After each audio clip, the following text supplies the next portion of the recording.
Good evening, everyone. I'm going to call this March Quorum Court meeting to order. If you will, we'd like to stand and do the prayer and pledge, if you'll join me. Dear Heavenly Father, we come to you tonight and bow in front of your majesty. We ask you to lay your hands on this meeting tonight and all the participants. Allow our hearts and minds to be open. Allow us to make effective and efficient decisions for the people of Washington County. These things we ask in Jesus' name. Amen. Amen. I pledge allegiance to the flag of the United States of America and to the republic for which it stands, one nation, under God, indivisible, with liberty and justice for all.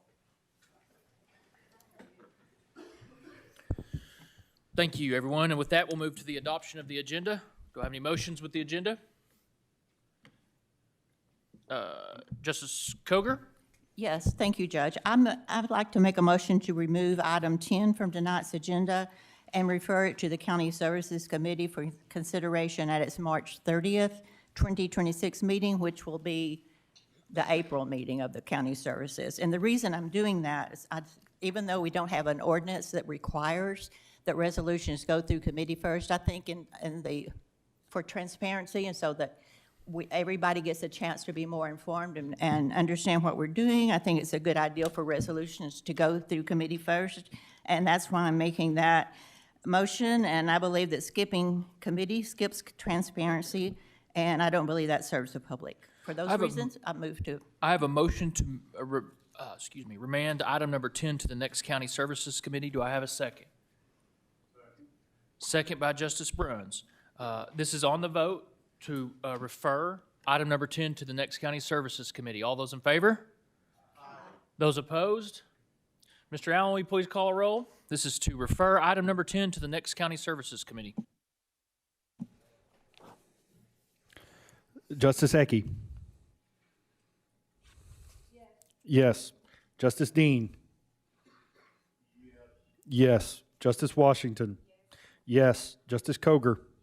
Yes. Justice Dennis? No. Justice Rios Stafford? No. Justice Lemming? Yes. Justice Ricker? Yes. Justice Pond? Yes. Justice Bruns? Yes. Justice Wilson? No. Justice Massengill? No. Justice Rivera Lopez? Yes. Item number 10 will be referred to the next County Services Committee and removed from tonight's agenda. Justice Massengill? Well, I was going to try to make the case to keep it on tonight's agenda, but Oh, okay. I guess it's too late. Justice Coger? Thank you very much, Judge. I have another motion. I'd like to make a motion this time to move item number 11 to the County Services meeting for April, which will be held on March the 30th, 2026. I'm doing those for the same reasons I stated previously. I think skipping committee skips transparency, and I believe that everyone here would benefit from being referred to committee of the whole. I have a motion to refer item number 11 to the next County Services Committee by J.P. Coger. Does that have a second? Second. A second by Justice Rios Stafford. Okay, Justice Massengill, would you like to talk on this one? Yeah, I'm against the motion. I mean, this is just a resolution. I don't think it really warrants going to committee. Same with the previous. Great. This is on the motion to refer item number 11 to the next County Services Committee. Justice Wilson? When I brought this resolution forward, I was willing to start in the committee process, but I was told that we often go straight to the regular quorum court meeting. I said that's fine with me either way. But since that decision was made several weeks ago, I say that it should stay on the agenda tonight. And if that's the way we've done it in the past, I don't think that we should change it unless we have more discussion about it. I like to change things at the drop of a hat unless there's a very good reason. So that's my thoughts on that. I appreciate it. Justice Wilson? I appreciate it, ladies and gentlemen, but we're going to have to keep the noise down so the justices can hear up here. Justice Massengill? No, I've said what I need to say. Okay. Justice Coger? Thank you, Judge. I just want to say that in the past, in 2021, when the Washington County Right to Life resolution was passed, it went through committee first, then through the full quorum court. Recently, the Ozark Electric tax abatement came through the committee, then to the full quorum court by resolution. And every resolution that I've ever brought to this court has always gone through committee. So I don't know who made that decision, but that's why I'm making a motion to move it to the county services so it can go through committee. All right, we'll take up the question. I have a motion to refer item number 11 to the next County Services Committee by Justice Coger and a second by Justice Rios Stafford. Mr. Allen, will you please call the roll? Justice Ecke? No. Justice Dean? No. Justice Washington? Yes. Justice Coger? Yes. Justice Dennis? No. Justice Rios Stafford? Yes. Justice Lemming? No. Justice Ricker? Yes. Justice Pond? No. Justice Bruns? No. Justice Wilson? No. Justice Massengill? No. Justice Rivera Lopez? No. That motion fails. We'll be back to the original agenda as amended with the referral of item number 10 to the next County Services Committee. Do I have a motion? I have a motion to approve the agenda as amended by Justice Dean, second by Justice Washington. All those in favor? Aye. Those opposed? The agenda has been adopted. Item number 4 are preliminary motions. Do we have any preliminary motions this evening? Justice Dean? Thank you, Judge. I'd like to make a motion, all ordinances and resolutions be read by title only. I have a motion to read ordinances and resolutions by title only by Justice Dean. Second by Justice Lemming. All those in favor? Those opposed? Ordinances and ordinances and resolutions will be read by titles only. Item number 5 is citizen comments. We have a 15-minute citizen comment period with a limit of 3 minutes per individual. Come forward. Sir, if you'll push that bottom right button for me, we'll get you lit up. Testing. You think I'd know? You guys get the luck. David Baltz, 4459 East Wyman Road. You guys get the luck of me going off script tonight because of what's happened so far. So I just would like to clarify really quickly. We are moving item 10 to the committee meeting, correct? Okay. So I am off script on this one then. You're making a terrible mistake. The reason this is in front of you tonight because enforcement has tried for years and years. We have tried to get this to happen and nothing has happened. Your county workers are suffering at the hands of people that do not follow the law and are very, very ill intent. I am very disappointed that time after time we come in here and tell you over and over, they obeyed the law, they quagmire the system, they pollute our river. In this instance, I've got to meet more neighbors than ever. I have a neighbor behind me that says they push trash into the ravine and let it roll into our water supply, the West Fork of the White River. You do nothing. We bring this to you to do something, thank you, and you ignore it. I apologize to Sam.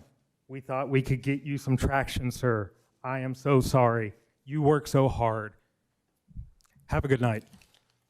Thank you. Public comments.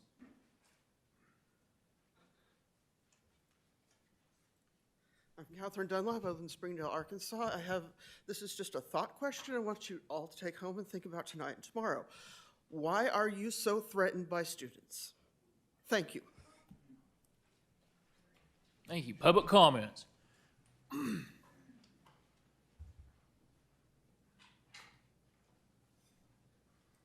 Thank you.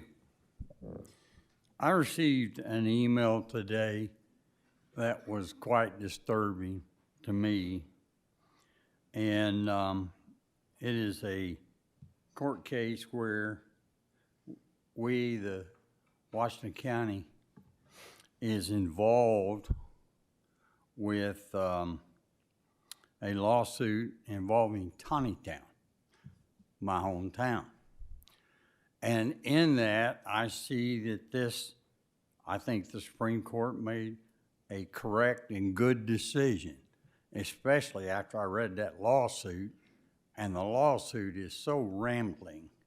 I can't believe somebody had a law degree that even wrote it. But the Supreme Court of Arkansas has reversed the order and has remanded it back to It's my understanding, and Mr. Lester might be able to tell me better, but reversed and remanded, courts of appeals, open, opinion vacated. I don't know what that means, but it has reversed from a lower court saying that upheld Washington County's complaint. And we were the initial entity that filed this lawsuit. And I plan later in the year to bring to this court a resolution. I don't know who files these lawsuits or who makes the decision to file these lawsuits. I do know that you pay with tax dollars to file these lawsuits. And I do believe that since you use tax dollars to do such, that it should become a part of the decision to use that money from this quorum court. Thank you. Public comments. Justice Dennis? I'd like to suspend the rules and increase the time by the amount of time that this JP is taken from the public. This is public time, not JP time. I'd admonish you for that, and I would like the time given back to the public. Thank you. I have a motion to suspend the rules and increase public comments by 3 minutes. Is that sufficient, sir? For the Yes. time we could still go ahead. Thank you. Motion by Justice Dennis, I hear second by Justice Dean. This is to suspend the rules and increase public comments by 3 minutes. All those in favor? Aye. Those opposed? Please continue. Hello, thank you for allowing me to speak. Last Just time pull that I mic was- down. We have some auditory issues up here on the horseshoe, so just make sure you're speaking into the mic. Last time I was here, I was opposing Sheriff Helder, who I felt his department was harassing me after I've been falsely accused. I've never been to jails before. It was through ex-sister-in-law who recently battled cancer. I was not impressed by Woods. He was in Mr. Dickens' seat. I still wish Mr. Dickens to win in his runoff. And I'm dealing with neighbors who have hostility towards me because I'm from different origin. I dealt with black juveniles before, and I asked somebody who university wants to have statue for, Richardson. He was fired by university. I asked him to get involved. I know he lost a wife, son and a daughter. He didn't want to help. I asked him to appeal to his so-called people of his color, to students, to behave better at the public place where we resided, at the federal subsidized apartment complex. I asked Sheriff Cantrell now, whom I asking to be removed, like I asked with Tabor and Reynolds with FPD, because they do get paid. It's a stable paycheck. Yet, once you go against them, you say something different or try to take them to court, you become as if they were enemies. And I say, I simply want for you to bring ordinance to the communities. I don't want you to view me as a person who went against somebody who ruled your department, who was unjust.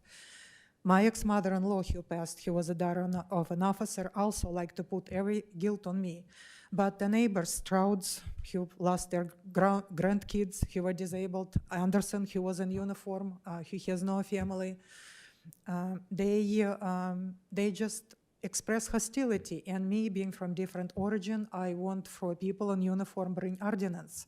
So I wanted to ask you to pay attention who your public officials are in uniform. To be on the web through juveniles who were urinating in front of me, throwing rocks at me, accusing me of prejudice when they harassed me because they were black and I was white. And I had to deal with black prejudice, and nobody wants to talk about that. So me opposing those uniform people, me writing about that to Biden, who himself lost 2 kids and a son veteran, writing to Trump. They say we voted for him with, he had felony for no reason through black prosecutor who slept with a boyfriend and assigned the case against Trump. I said, you have to behave no matter whom you voted for. You have to be polite. You have to follow civil norms. And they oppose Judge Dickens, and I support him. So it's another issue that they use against me. I said we have to somehow find a line, fine line to live together. And it is why I'm against those officials, and it's not that much prejudice issue, but I think money for the Richardson Monument would wait and use for homeless people. Even, I know he was fired Thank from you. university, but Yeah, your time's expired. I appreciate it. please ma'am. take it under consideration. Yes, Maybe ma'am. give to homeless animals that I vouch Yep. for. I wrote a book about it. Great. Thank you so much. Public comments?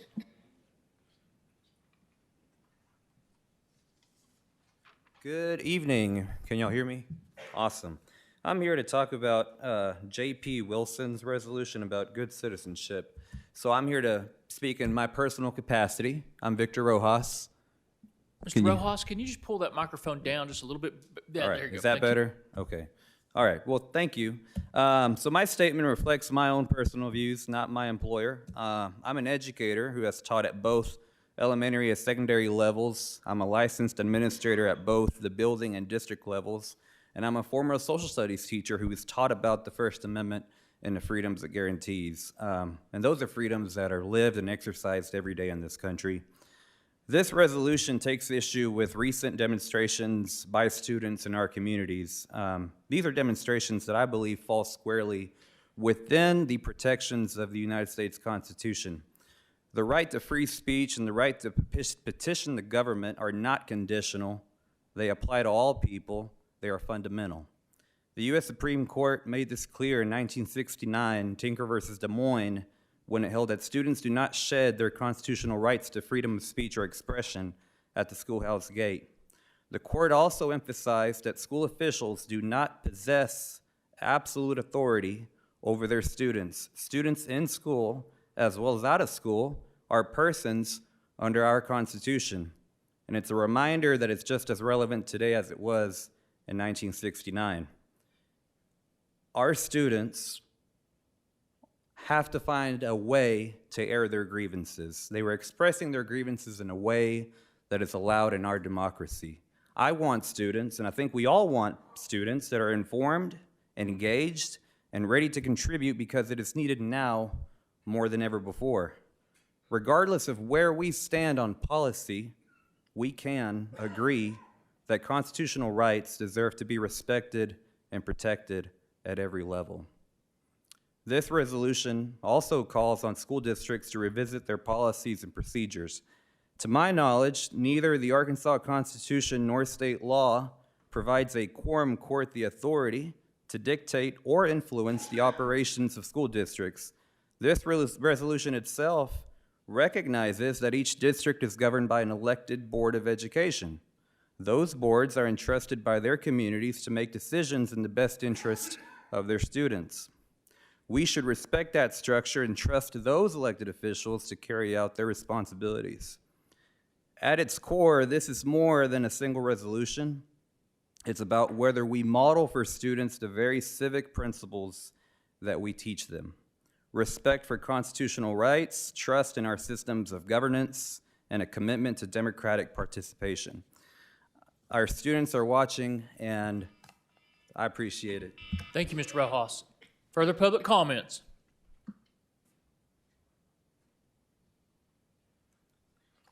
I'll go ahead and take a stab at this. My name's Jason Tuck, 4246 Wyman Road. Current elected Justice of the Peace is Butch Pond.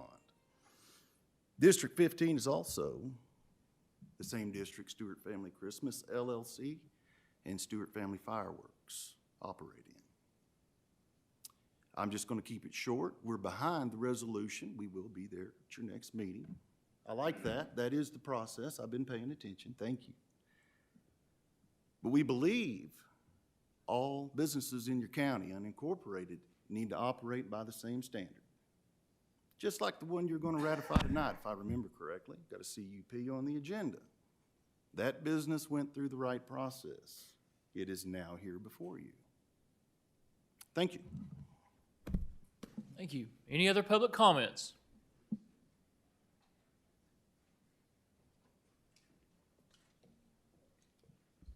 Hi, my name is Andella Hines. I live at 1391 North Plum Tree Drive. I am in Charles Dean's district, and I want to quickly speak about Dr. Wilson's resolution that's coming up tonight. Just really briefly, here in the Arkansas Code that I have, I think it's important that we go into this with the correct legal understanding of the Arkansas law. And so under powers denied, under legislative powers afforded to the county government and the quorum court, we have right here, item 3, any legislative act that applies to or affects the public school system. The only, except that a county government may impose an assessment. So I do not see any of that in this resolution. I also here can point to a previous code that declares a resolution as a legislative act. So this resolution is illegal, but I'll be happy to speak more about why I'm against it later. Thank you. Thank you. Any other public comments for this moment? We'll move forward with the agenda. Next up is approval of the minutes. The minutes were sent out with your packet. There's 2 sets, a February 19th quorum court meeting and a February 12th special meeting. Any corrections? If not, motion to accept. Motion to accept by Justice Dean, second by Justice Rios Stafford. All those in favor? Those opposed? Deal. Very short county judge's report this evening. There's a little bit of a disposal in your packet. The snacks tonight were provided by the Brush Creek 4-H. What a tremendous group of young people here this evening to visit with us about their upcoming annual banquet and all their projects. It's just such a great thing to see. I'll mention a couple things. The application list for Patriot Park is now open. For those of you unfamiliar, Patriot Park is our housing, veterans housing project up just a few blocks north of here on the corner of College and North. We've opened up that application process, and so if you know of veterans looking for an affordable place to live, please welcome them home and let them know. You can visit patriotparkfayetteville.com to sign up and have your interests be looked at there. I will say that last week we were honored enough to host a week-long training at our Emergency Operations Center that was put on by the Arkansas Department of Emergency Management. They were very complimentary of all of our teams here. It was a great time to bring a bunch of collaboration together in that building, so we had people from multiple agencies around the Northwest Arkansas area and even around the state. We look forward to having a lot more of those trainings like that. Every time we train with our first responders, this area becomes safer. And so I think it was a great moment for us to walk through a tabletop exercise of training, but also do kind of a shakedown cruise for that facility. We treated it like it was an actual emergency, and so still doing some punch list things there to make sure that building will serve in its highest form anytime we encounter an emergency here in Washington County. And with that, I'd like to say that paving season starts very soon, in April 15th, and so be thinking about our road crews. Who are putting together their lists and who will be work very hard daily, but we'll be putting a lot of effort back into our paving over the summer. But with that, I'm ready to move forward with our agenda. Counselor, first item on new business is item number 8. We read that ordinance by title only.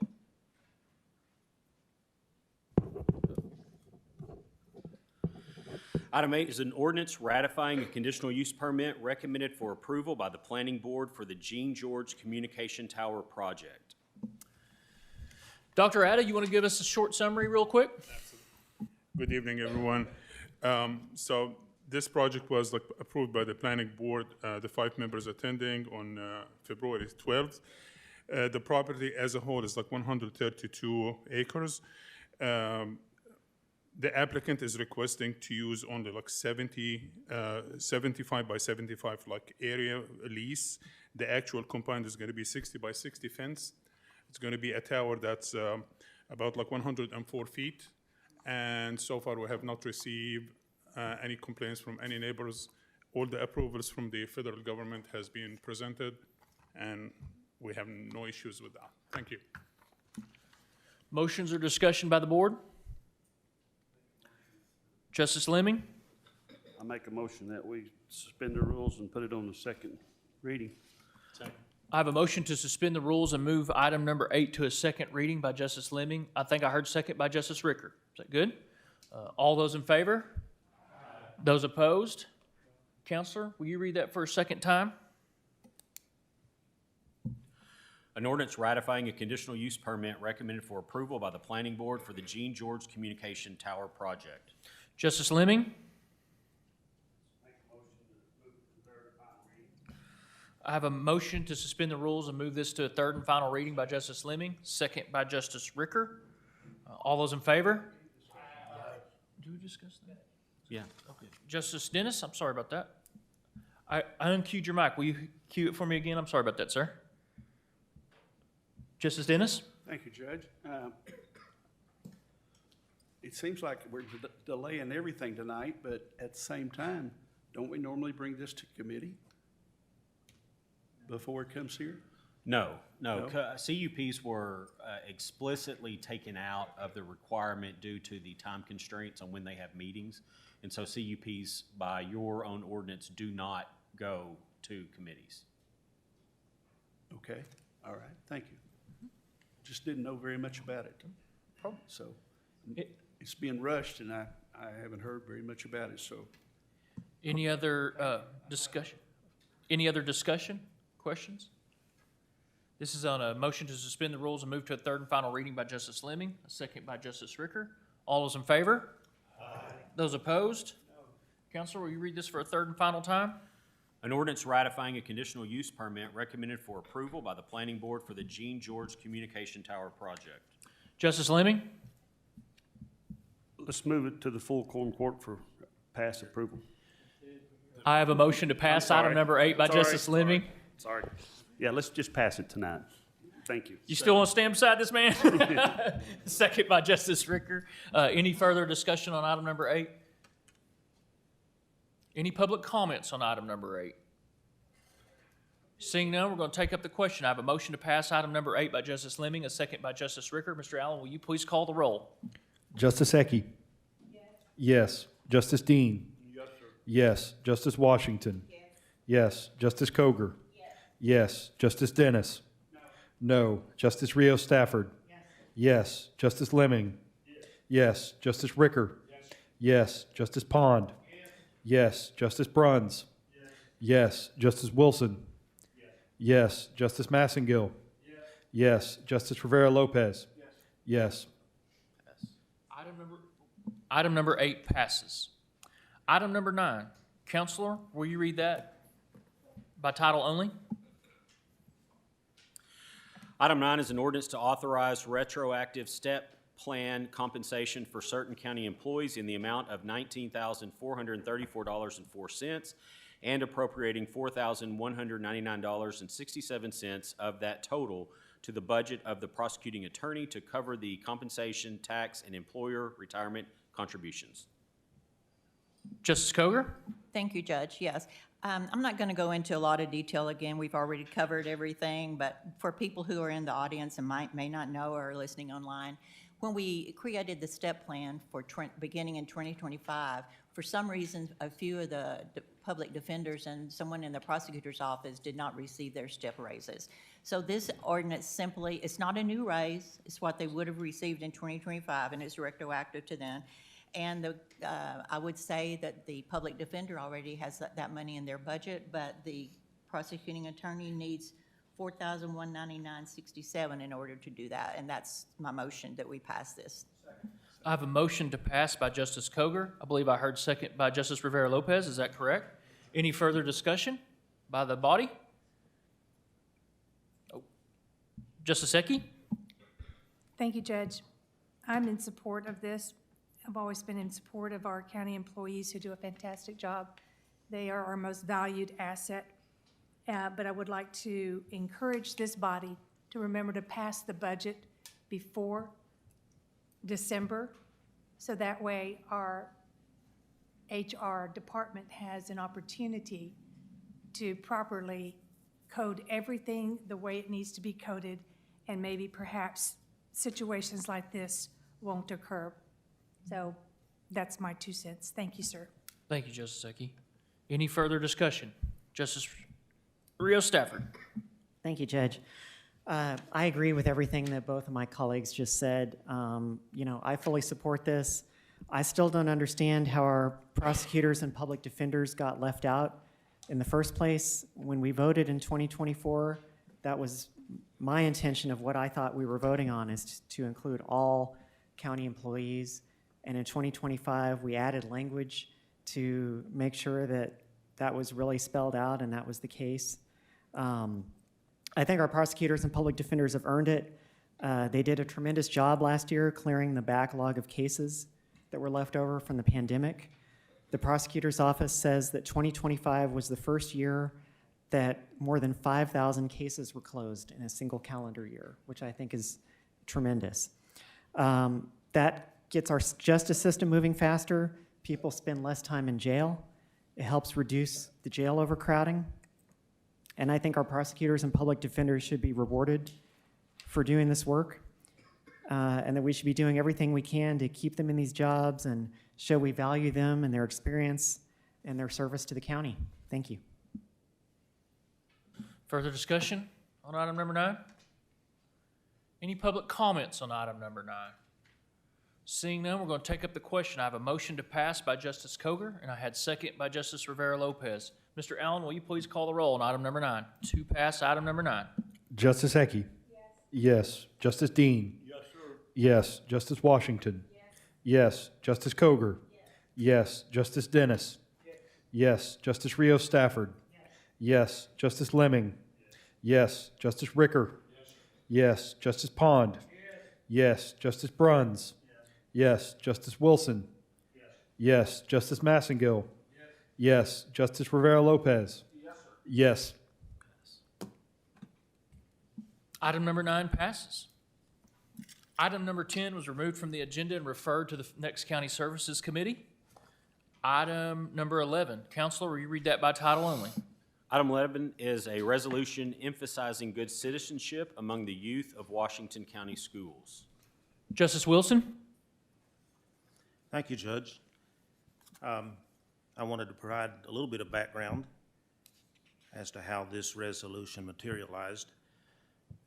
As we are aware, early in February, a number of students walked out of Washington County high schools. It was in the news. A lot of people saw it personally. I think it was about February 3rd. Almost immediately, some people started contacting me. Some were friends, some were constituents that I have represent on this court. Some were both, and we had discussions about it.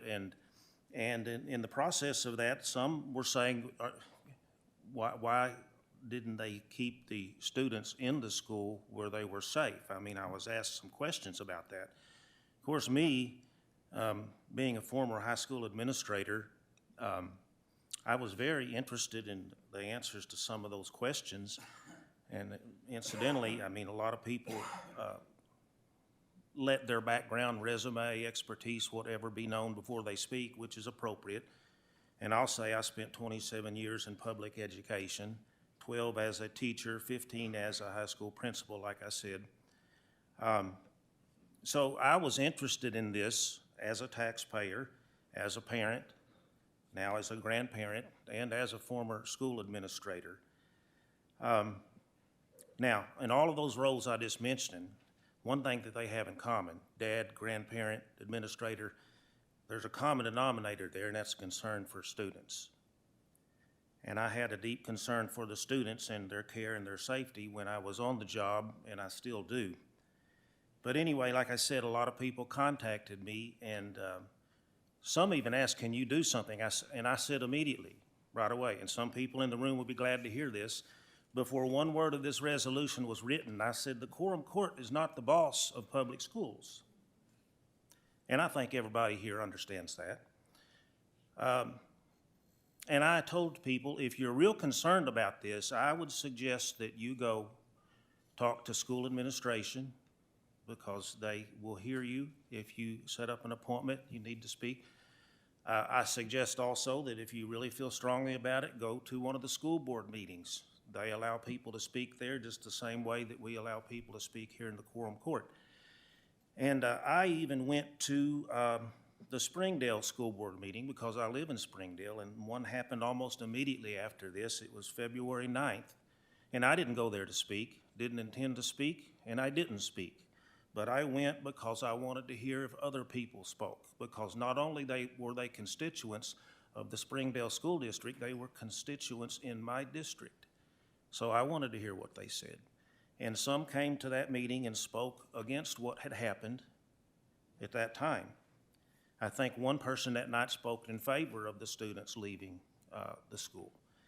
So they had a few that spoke about that. And at that point, I had already started writing this resolution because I felt strongly about keeping students safe. And I also feel strongly about their education. On February 10th, I had hard copies of this resolution. And just, I'm telling you this because I want everybody to know that I wasn't trying to sneak up on anybody with this. I took a hard copy to the superintendent's office in Fayetteville. I took a hard copy to the superintendent's office in Springdale, and attached to that was a note with my contact information and said, you can contact me, you can ask any questions you want, just you and me, you and your entire administrative team, whatever, and I made that known. I also took a copy to Harbor High School. The reason being is that's the high school, one of the high schools where this happened, and it's closest to where I lived. I thought it fair that I was basically a neighbor to Harbor High School, so I took one directly to them. Nobody got back with me on that, which is fine. Maybe they didn't want to talk about it, but it's fine either way. As you read through this resolution, anybody can read through it, and you will see that it does not criticize anybody. Not the schools, not school administration, not faculty members, not the students themselves, not parents. It does not say that this was a horrible thing. It does not say that anybody acted inappropriately. It does not accuse somebody of wrongdoing. It's not, you won't find that anywhere in here. My intention was to support schools and work together as a community to make sure all of our children in schools are taken care of. Also, I want to make it clear that this resolution does not prevent anyone from doing anything differently than they've done in the past. If you think it's in there somewhere, you can show me, but I don't think it is. We could pass this resolution tonight, and I hope we will, and students could walk out of a school tomorrow. We all understand that. So, you know, I don't want to belittle anyone's concerns, but when I think of it in those terms, I have to say, what's all the fuss about here? You got a person who's a former administrator who cares about the students in school still, even though he no longer works in one of the schools. This calls for school safety, and it calls for civic responsibility. Okay, and I'll just refer to one part towards the end of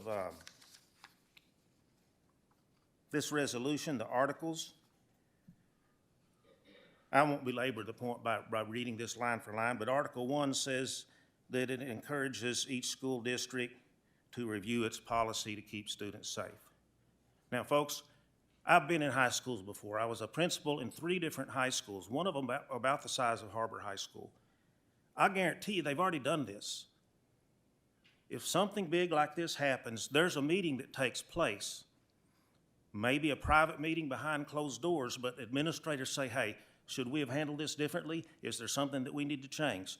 I'll guarantee you they've already had this, so we're not telling them to do anything that they either haven't already done or that they do regularly. The same on Article 2. It says renewed efforts be made by each school to teach responsible citizenship to students. They review curriculum every year, sometimes more often than that. This just says that we think in their curriculum we ought to teach responsible citizenship. You know, some people are against this, and that's fine. But, you know, there's a part of me that doesn't really understand why you would be against it, based upon what I've just said. And I want to add this too. You will notice that in this resolution, it never mentions the issue that generated the student walkout. You know why? Doesn't matter. They could walk out because they say, we don't want school anymore on Mondays. That could be their cause. This resolution would still apply. If they walked out and said, we're against abortion, we want to take a stand on that, this resolution still applies. If they walked out and said, we think federal income taxes are too high, our parents can't even make it, they're paying too much in taxes, this resolution would still apply. If they walked out and said, we need more state tax dollars to support our school, this resolution would still apply. Doesn't matter what the issue is that when they walked out, the personnel at the school could no longer guarantee their safety. And I think that's very important. I take it very important as a dad, as a grandfather, and as a former school administrator. Now, I'll wrap this up real quick. I know I've talked long enough, but I read a book by somebody I've never met. His name is Wayne Lee. He is from Little Rock, and I read all the way through the book. It's not very long, but he talked about what we need to do in America today and a lot of the things that we struggle with socially and otherwise. And I couldn't tell if he was a Democrat or Republican. Sometimes he sounded like he was saying something that a Democrat would say or advocate for. Sometimes he sounded more conservative. I couldn't tell. He never let it be known what his political affiliation might be. But at one point, he talked about the Founding Fathers, and I say this because a lot has been said already tonight about the First Amendment. And I think we're all in agreement that everybody has protection of constitutional rights. That's not what's at issue with this resolution. The Founding Fathers understood this, and they understood how we need to implement and practice our rights. And this author wrote about the founders of the country. He wrote it this way: they saw that passion, left untethered, could overwhelm reason. They recognized that freedom without boundaries could not endure. So they built a balanced design, a republic that honored conscience and upheld the law, yet remained grounded in the belief that every person has dignity that must be respected. Now, I had already written the resolution before I found that quotation, and I thought, I think that applies here. I also taught social studies, government, civics for about 12 years. I had a lot of discussions with students about the First Amendment, the Second Amendment, and so on. And I taught some junior high classes, and then there was a time when I taught high school classes. The conversations were the same, the maturity level might have been a little bit different. But when we had those discussions, I had to say, no, wait a minute. You have freedom of speech. Yes, I would tell the class this. I would say, freedom of speech doesn't mean you say anything you want to anyone you want, anytime you want, in any form you want, in spite of what others might say or do or feel or think. At some point as a society, we have to have some guardrails, and we have to have individual responsibility. And that's why one of these final paragraphs states that we would urge responsible citizenship. Of course, those students who walked out that day felt passionately about something, and we respect that. But at some point, everybody has to understand that you just can't demonstrate your feelings, your preferences, or your views in spite of whatever the consequences may be, good or bad. So, having said all this, I just want to finally say, I believe strongly when I taught in the 90s about constitutional rights. What I told the students then still applies now, because the Constitution hasn't changed. I believe in schools everywhere we should teach rights and teach responsibility. I believe strongly that if you do not teach responsibility and only teach rights, then you're going to develop anarchy, insurrection, rebellion, revolution, because at some point everybody has to show personal restraint. I believe it's important that our students know that. Now, I've said a lot more than what's in this resolution, but I hope everybody sees clearly that this is just common sense. This is what we want our young people to understand. Yes, you need to know your constitutional rights. Yes, you also need to know how to get along with your fellow citizens as best you can. So with that, I move that we pass this tonight. Thank you. I have a motion to pass item number 11 by Justice Wilson and a second by Justice Ecke. Justice Rivera-Lopez? Thank you, Judge. I do not support this resolution. And it's not because I do not support the safety of children. It is on its face that there is something, the wording here, to be a good, responsible citizen. I don't think there's anything more good or responsible than holding our administrations to account. That's what it means. And our schools are there, yes, to teach us some of the basics, but they are also there to teach us how to be citizens. And part of that is that we voice our displeasure in a manner that we see is conductive to the things that we believe in. And if that were not true, I think the impetus of this nation as a nation, the Boston Tea Party, that is not an act of following the rules or restraint or responsibility. It is showing that if you believe in something, you should express yourself. I say this as a student who I protested while I was a student. That does not mean that I was not a good citizen. I am here, I think, because I was acknowledged of being a good citizen. I think that if we should not limit our young people into believing that they are at a point in their life that their voice not only does not matter, but that we should have some sort of, we should be guiding them as how they feel about things. I think that is misguided. I think that is at the heart of Tinker v. Des Moines. That is the Supreme Court, and the Supreme Court said that they couldn't wear black armbands to protest the Vietnam War at that time. That was not what the Supreme Court said. The Supreme Court said that action was protected. That was a protected expression of how they felt, and that no matter how we feel about what they are doing, the school administration does not have the right to tell them that they cannot do those things.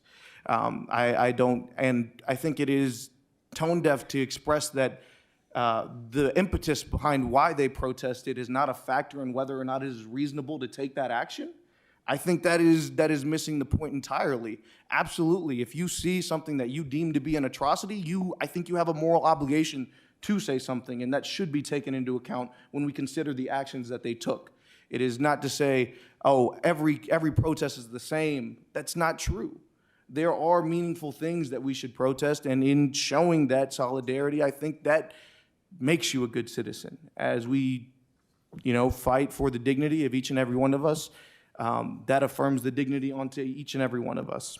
Thank you, Judge. Thank you. Justice Rios Stafford? Thank you, Judge. My big issue with this resolution is separation of powers.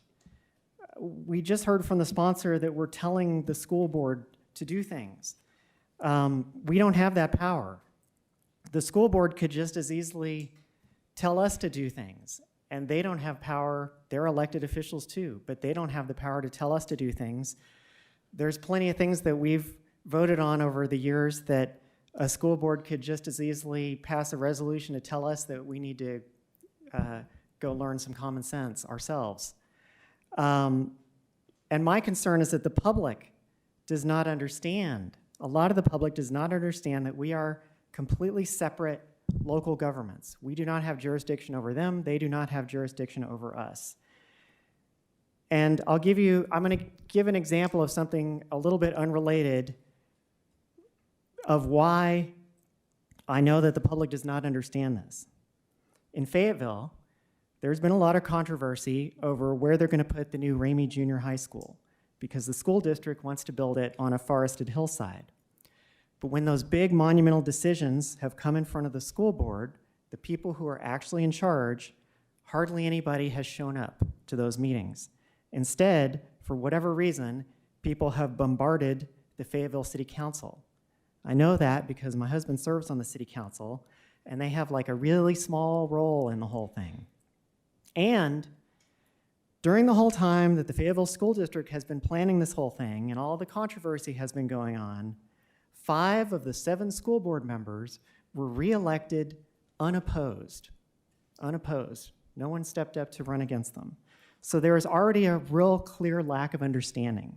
People don't realize the school boards exist. They don't realize that they are elected by the public. They don't realize that they are the only ones with the authority to make decisions about what happens with schools, inside schools, with the students, alongside the state legislature. Not the city councils, not the quorum court. And I do not think that we should be adding to that confusion and muddying the waters. I do not want to create the impression that we have some power or jurisdiction over schools, because we do not. I don't believe we have any business telling school staff and administrators what they should do or what they should not do. That is the job of the elected school board. And that is why I believe this resolution is an overreach, and I will be voting no. Thank you. Oh, and if I get a second turn, we have an open letter from my colleague Suki Hires, who cannot be here tonight, and because she's traveling. She wrote a letter. If no one else is going to read it out loud, I will. Thanks. Justice Bruns? Thank you, sir. For the last year, I have not been in favor of voting for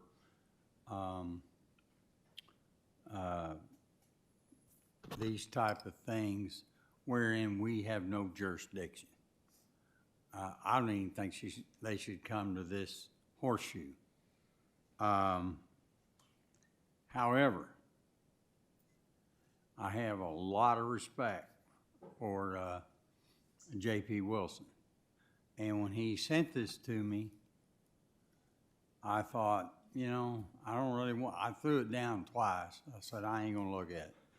I finally looked at it, and, you know, he's got a lot of insight on this, and one being that, you know, that I didn't hear him say this. He almost alluded to it, but there is a constitution written for all the people. It doesn't say if you're 18 years of age or older. It says for everybody. Okay, so these kids should have the right to do something. Now, does this board have the right to tell them that? I don't think so. Okay, I'm with Rio Stafford on that. I don't think, you know, that we should have that kind of influence. But there is this thing where, you know, they have the right to lawful assembly, just like we do. And, you know, you have to put it in the administrator at the school's hands to understand, which would come from the school board, that they gotta be safe. And I normally say I don't vote for these type things, but I firmly believe that they ought to have the right for lawful assembly. So I will be voting for it. Justice Bond? Yes, I'm kind of, in a way, I'm struggling to grasp, what the issue is here when we don't have the authority to tell a school system what to do. Or the school boards do that. We do have a responsibility to express or some kind of communication as to what we feel would be responsible. What do we say to our children, our grandchildren, great-grandchildren? Should you be doing this or not? And I listened to a long list of things. Okay, say maybe tomorrow we have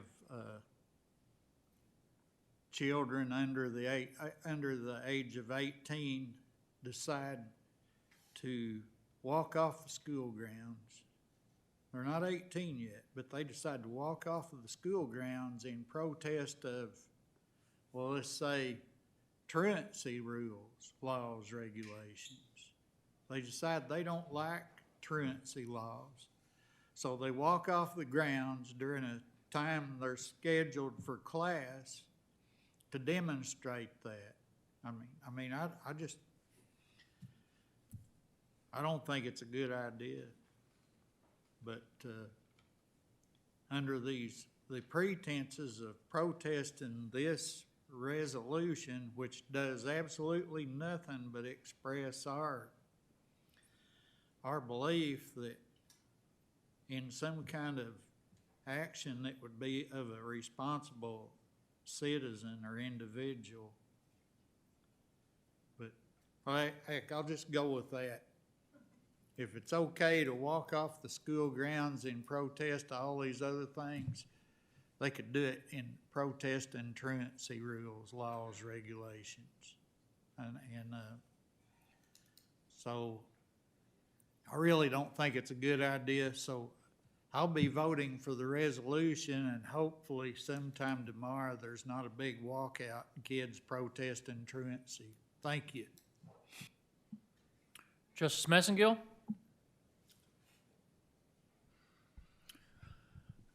Yeah, I'm gonna be voting against this. Not because I don't disagree with what's said here. It's just that this is outside what I feel like is the role of this court. And if we open this can of worms and start bringing things in here that we don't have authority over, we could spend the rest of our life debating every issue under the sun. So I want to encourage my colleagues to vote against this, whether you support it or not. Justice Coger? Yes. Thank you, Judge. First of all, I disagree with my colleague, J.P. Wilson, when he said the subject doesn't matter. It does matter. It was about ICE, Immigration Enforcement Control, abducting people off the streets in our county. That's what the protest was about. But I have some questions for the sponsor, Judge, if I may ask him just a couple of questions. Justice Wilson, that's open. That's up to you whether you're open to questions or not.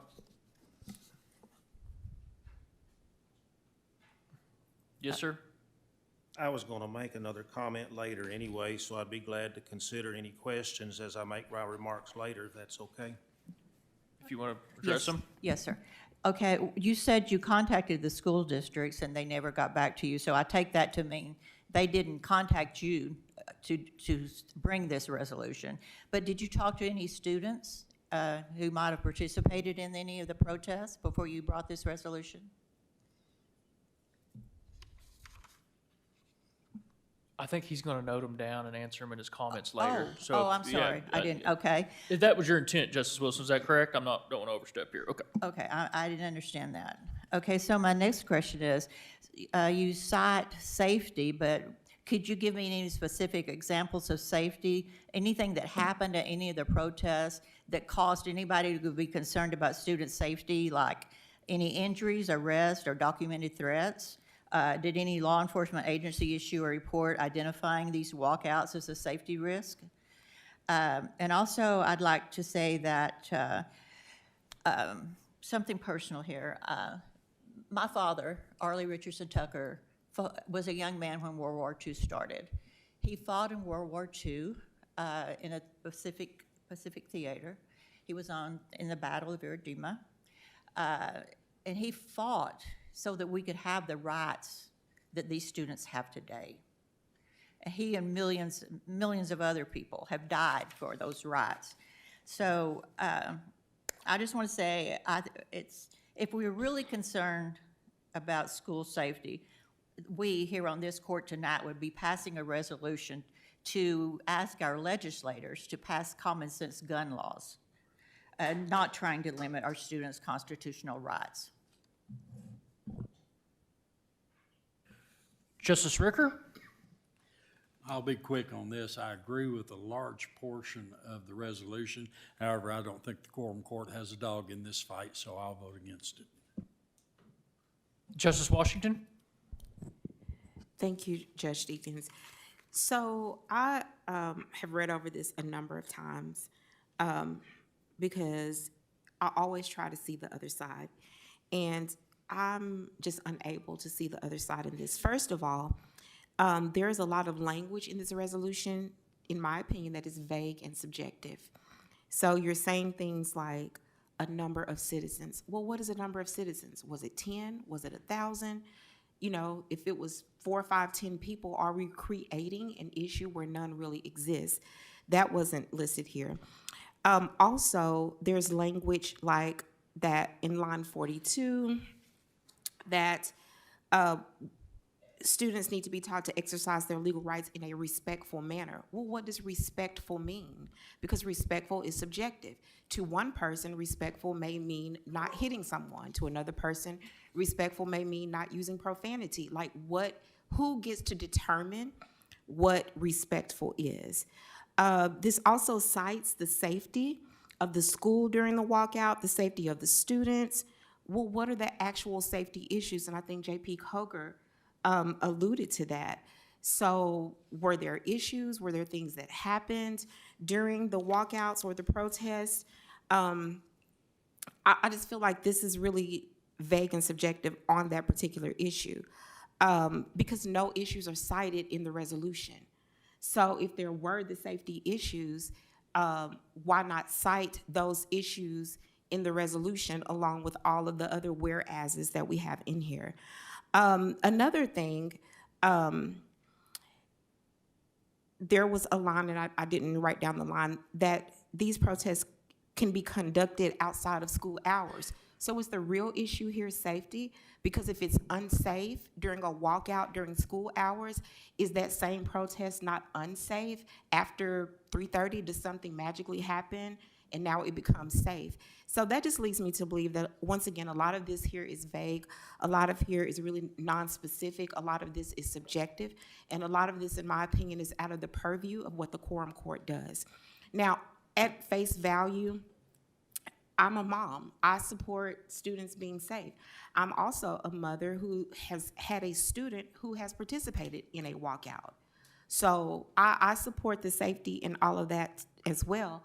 But is that really what we're supposed to be doing here? And do we really want to teach our students that, okay, you can express yourselves, just really don't express yourselves about things that we don't really want you to express them about, because those are the undertones. Those are the dog whistles that are in this ordinance that nobody is really addressing.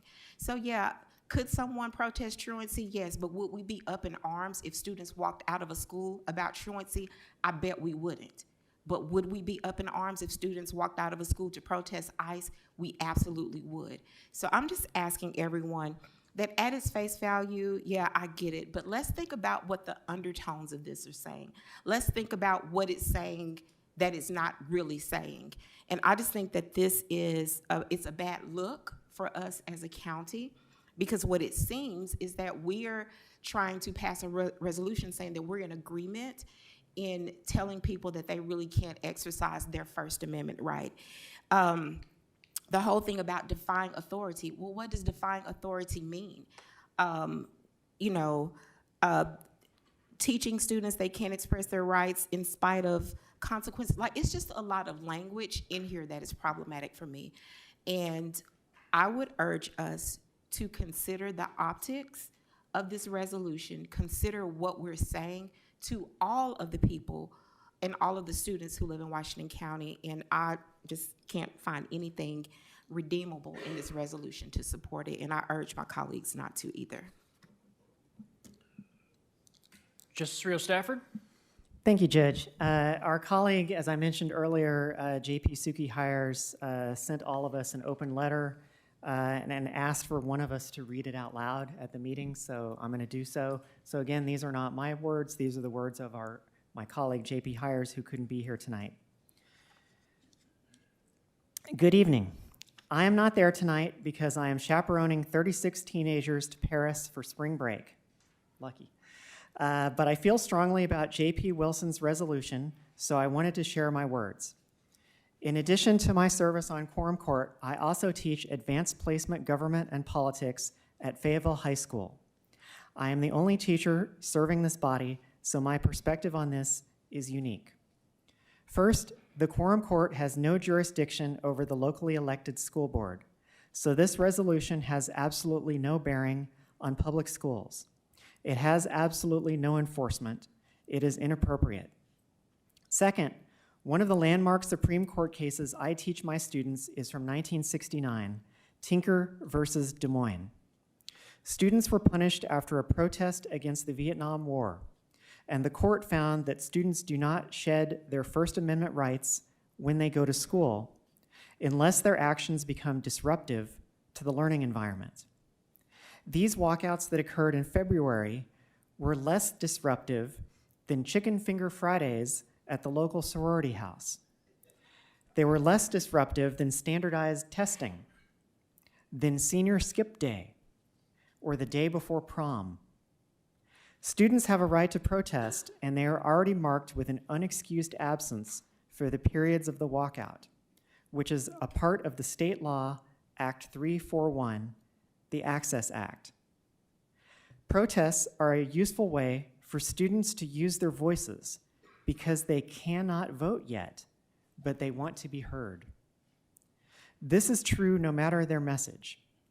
If they had walked out to voice conservative views, I do not believe this resolution would be in front of us. Third, and I think one of the most important points, we as a Quorum Court have done a fantastic job of working around political ideology. The fact is that our business here transcends partisan ideology. We have been very successful lately, working beyond party membership, and it has been one of my favorite aspects of this term in Quorum Court. This resolution is a step backwards, redrawing invisible lines that do nothing for our constituents. On behalf of the students of Washington County, I ask that you vote no on this resolution. Keep our business relevant to the work that we do. Sincerely, Suki Lynn Hires, Justice of the Peace, District 11. Justice Ecke? Thank you, Judge. I will say right off, I am in support of this resolution. I don't see how it has anything to do with political ideology, as Justice Hires wrote in her letter, and I don't see how it's drawing invisible lines. It's a matter of opinion, and we're here to have a discussion. Nobody is waging war on anybody's party.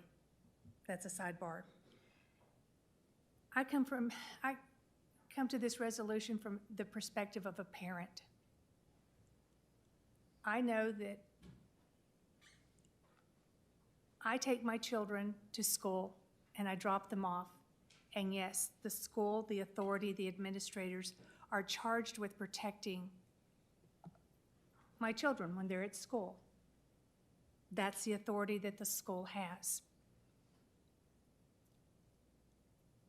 If one of my sons would have walked out of school in a protest without me giving a parental consent to them leaving, that action would immediately been, you're suspended, in-school suspension for leaving school. You don't do that. I understand and I value J.P. Hires' profession as an in-class educator. I think I've praised her on several occasions, and I'm so glad we do have an educator on the court. But also Justice Wilson has a broader perspective on what happens in a school serving as a principal. His lens is broader and he sees things differently. I see them like Justice Wilson sees them. My mother was a principal. Hands, feet, objects to yourselves. Get in line. Don't talk. But I'm supporting this on the fourth whereas, citizens voiced their concern for safety. Yes, they did. Somebody brought up at the school board meeting, you know, somebody could have just driven by and just mowed down those children and they would have been sitting ducks. Somebody could have gone into the school because there was that confusion that the students caused that nobody would have seen them, and there could have been a mass shooting. And I think our discussion would be completely different if that would have happened. The thing is, there was no protections. The authority that the school had was violated by the students. We're not saying that they can't protest. We're not saying that they can't voice their opinion. When you're at school, you're there to learn. Secondly, in Article 2, civic responsibility, yeah, I hope the school teaches them civic responsibility. And if they don't know what the word respect means, go to the dictionary and look it up. It's there. That is what respect means. And therefore, your actions and your conduct should follow it.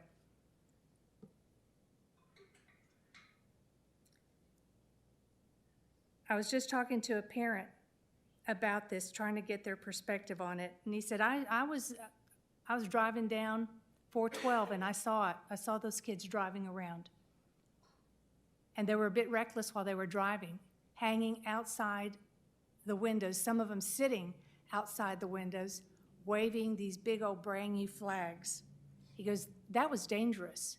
And I'm watching these kids wave those banners, and I thought, oh my goodness, somebody could get in a wreck so easily.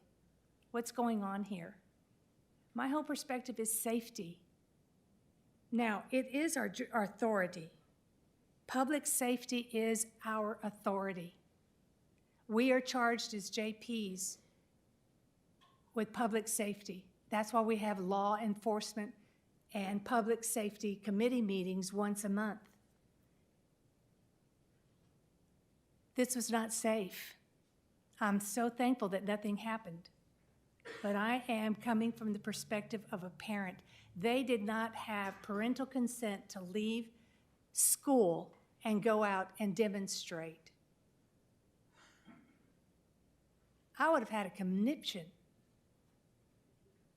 And I would have been after the superintendent for allowing this, because he is ultimately responsible. But I would first gone to the principal of the school saying, how did you allow this to happen? They didn't have permission. You need parental consent just to give them an aspirin.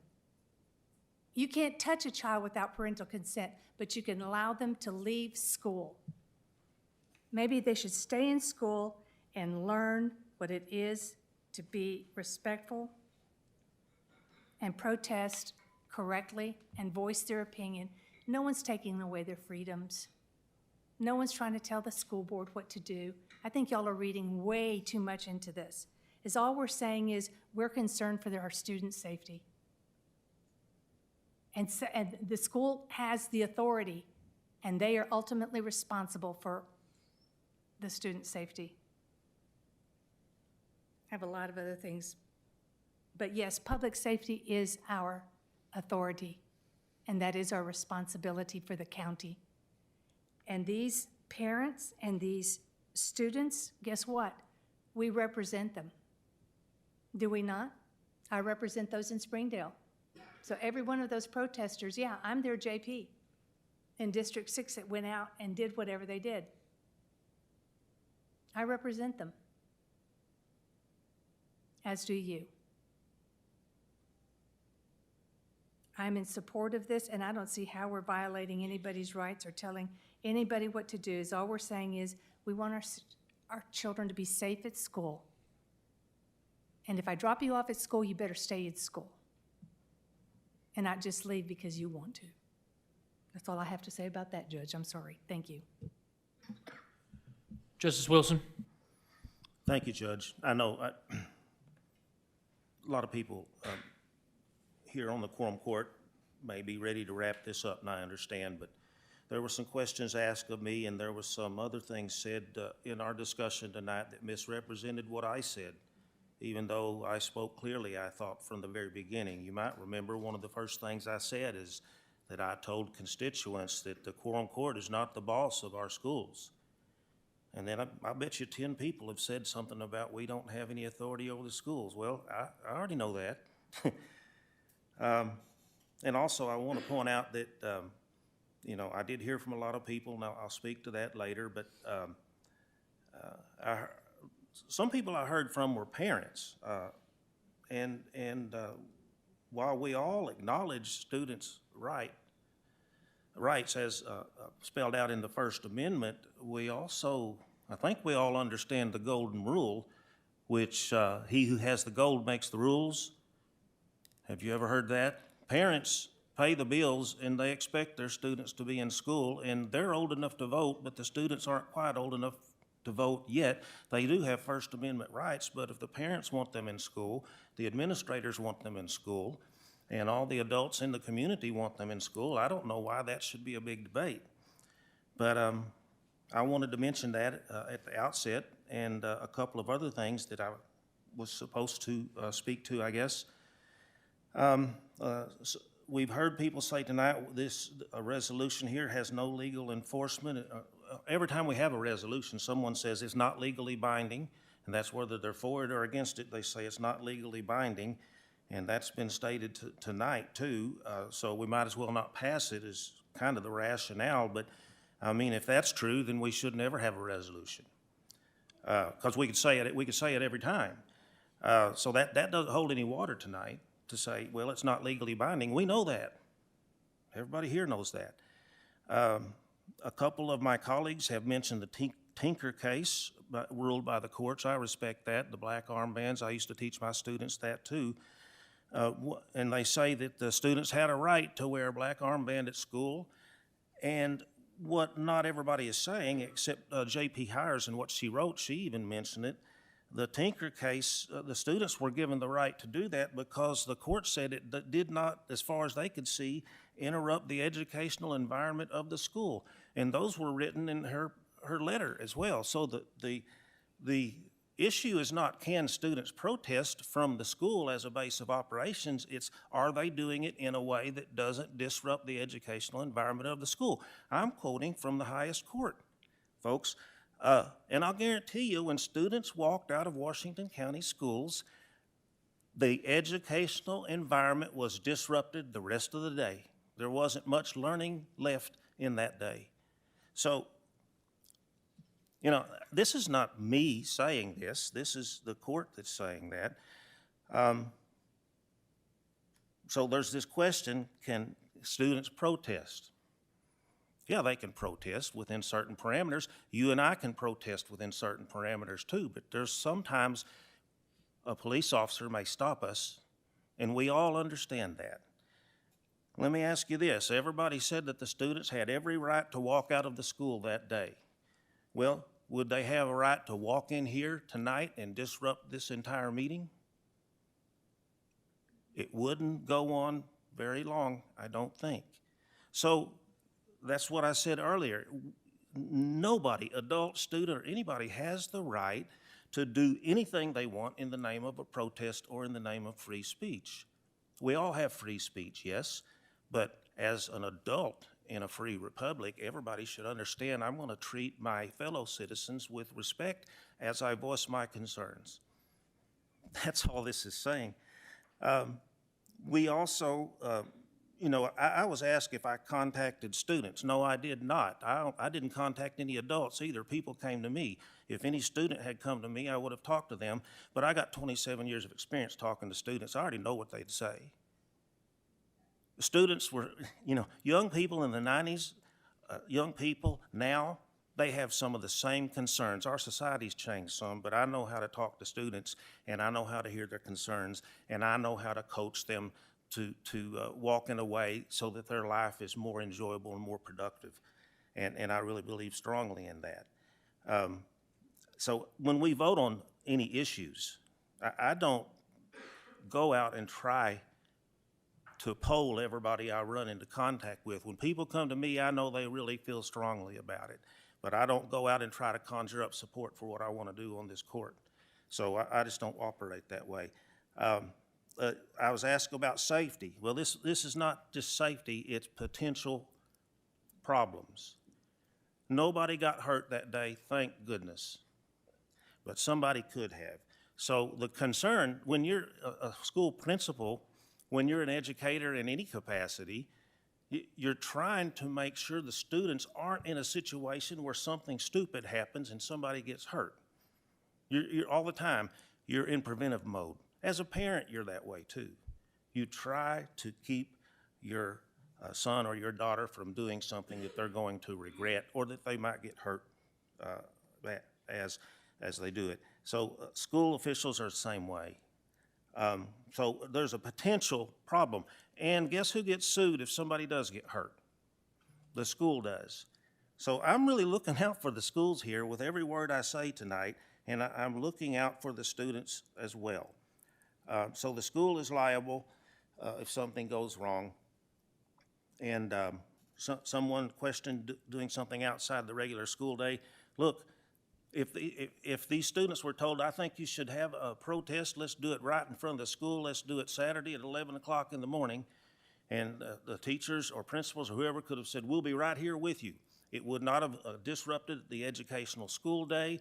Anybody who came could voice their concerns. The media could have been there, whatever you want. I mean, why would that not be effective? I don't know. Why would that be wrong? I don't know. So anyway, at the end of all of this, we got some people in the room against this, and that's fine. You know, in America, we're not all going to agree on everything anyway. But I refuse to accept this notion that our students in the school have the right to free speech and this legislative body does not. Because a lot of people are saying we shouldn't even speak to this. I got the First Amendment right too. So I'm speaking to it, and we need to speak to it clearly when we vote on this. That's just, you know, and those of us on this Quorum Court, we know that we're not better than anybody else. But why would anybody say that teenagers have First Amendment rights, but elected adults do not? Because that's what I'm hearing some tonight. So I think we should all vote for it, and that's the conclusion of my remarks. Thank you so much. Justice Rivera Lopez, Thank have you, to have Judge. the floor to call the question. I just wanted to address a couple things here. I don't think any justice here has made any endorsement of truancy by saying that that children should be allowed to protest in the manner that they see fit. I think that is awfully reductive of the nuance of the conversation that we're having. I mean, furthermore, to say that insofar as this does not disrupt an everyday learning experience, there are so many disruptions that happened over the course of the year. Homecoming, prom, Colors Day, a home football game, and I don't think I think everyone knows that, yes, kids will leave school, come back to school. That's not entirely sanctioned, but it is an event that's going on at the school. Are we going to ban those kids from walking to a restaurant between a football game and the end of school? Does that make sense? I don't think so. I don't think any of these things make sense. We cannot eliminate risks because risks are inherent to being alive. Whenever your child goes to school, there is a risk in that. Whenever a child walks to school, many children walk to schools. Are we going to ban walking to school because somebody could mow them down, so to speak? No, because we don't operate off that. I feel that there's such a low opinion of young people. Do you think that young people are going to throw away their day because they are going to go out and fight for something that doesn't matter? Does that make sense to anyone here? Because it doesn't make sense to me. I apologize, that might be a little frank, but that doesn't make sense. If they care enough to lose a day to fight for something that means something for them, why are we acting as though they are going to express this same amount, take the same amount of time out of their day just to play hooky? That doesn't make sense to me. I think it's an awfully reductive way to look at people who felt that they needed their voices to be heard and took an action and did something to express that. Thank you, Judge. Justice Lemming. Thank you, Judge.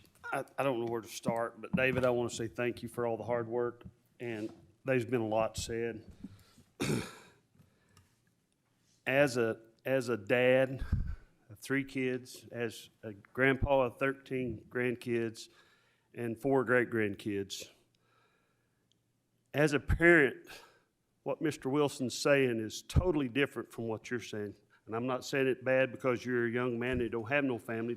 I'm sorry you got a family, but you don't have kids. When we have kids, it's a different animal. And my kids and my grandkids better respect everyone on this horseshoe, everybody in the audience. None of them better not have respect. They better be nice to everybody. And that's all Mr. Wilson's saying, and that's what this world needs to get back to. And I'm going to support his resolution just because of the fact is it's all good common sense. Kids today is nothing like kids 64 models like me and others. It's a different world, and we live in a different world. This generation is, I'm not talking bad about any generation. We love them all, but they're a different culture. I wasn't going to speak much on all this because this goes deeper than just our schools. It goes back to families, your moms and your dads, how you was raised. This goes deep, a lot further than what we can deal with. And it is not our wheelhouse. But you say that, but when it comes time to pass the millage for the schools, all we can do is say no, and schools ain't going to get it. So we got a little leverage, but we don't need to use it that way. This really ain't our wheelhouse. We all know that. But this resolution, it's important to us old-timers that's got kids and grandkids because, like Lisa said, if our kids were let out of school to go protest on the sidewalk and somebody does shoot them or somebody, where's that go to? Does the school responsible for them? They're going to be responsible. So your tax dollars is going to be in a big lawsuit over that. And I send my kids to school at 7:45 and they get out at 3:45, and I expect them to be at school and be safe. I don't expect them to be out on the sidewalk. And if they are, they better call me and they better let me know because we're going to have problems, all of us. So this is a crazy, it's complicated deal. And David, I want to say thank you because it's been a lot of hard work, and you've not took anybody's rights away to speak and do what they want to do. And this really has no bearings. It's just us recognizing the fact that safety for our kids is very important, and it is very important. And I'm going to be supporting it just because of all that. I'm not taking anybody's rights away, and I'm not even thinking about taking anybody's rights away. You got the right to do whatever you want.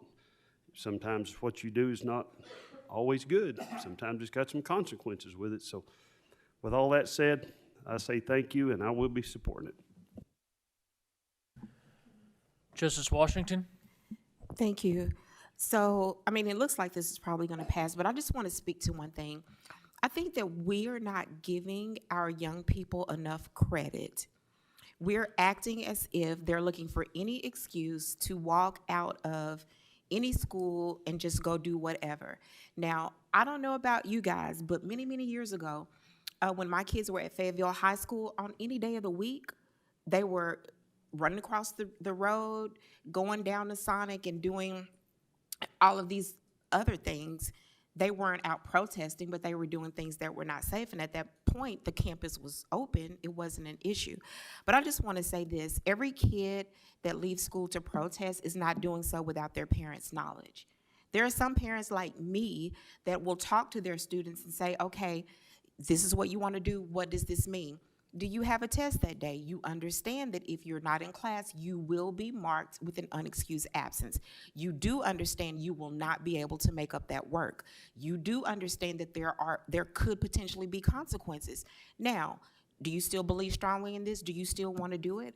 My child never did anything like that leaving the school, and I didn't know it without us having a conversation about it. And I just sit and think, and maybe this just means something different to me, but I think about the children who marched in Selma, Alabama. What if there had been policies like this, stay in school? I think about those young kids who sat in lunch counters and had coffee poured. They were kids. They were kids. And they believed in something that was bigger than themselves. They believed in something that would advance society. And I'm just like, well, so do we think that because it made people uncomfortable, or because, I mean, it's unsafe to have hot coffee poured on your head. It's unsafe to get burned by someone smoking a cigarette. It's unsafe for someone to let dogs loose on kids. It's unsafe to turn on water hydrants on children, little girls. All of those things are unsafe. And I think that this is just selective. It just, in my opinion, it just seems very selective to what was being protested. And it seems a little short-sighted. And yeah, I know it's probably gonna pass. I don't care about that. But I just felt that I needed to say that we need to give the younger generation a little more credit than we do. They're not just trying to be out here just kicking it and having fun. Some of them really are socially conscious. Some of them actually do care about what happens to this country. Some of them actually do care about everybody who lives in, all citizens who live in Washington County.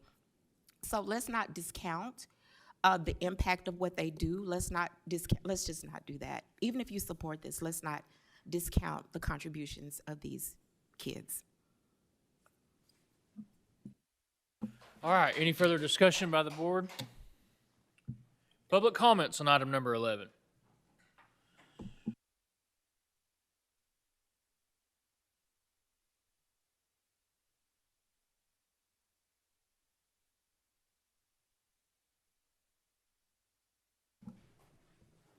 I have an example of Before you begin, please state your name and where you live for the record.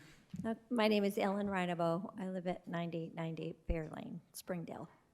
And I have an example of a safety issue. There were 6 kids in the back of a pickup that were driving down the road, and the sidewalk was totally full of children, and there was all the traffic along Jones Road. So it was very unsafe. My husband actually came upon the scene and saw all the kids. So that was an example of safety.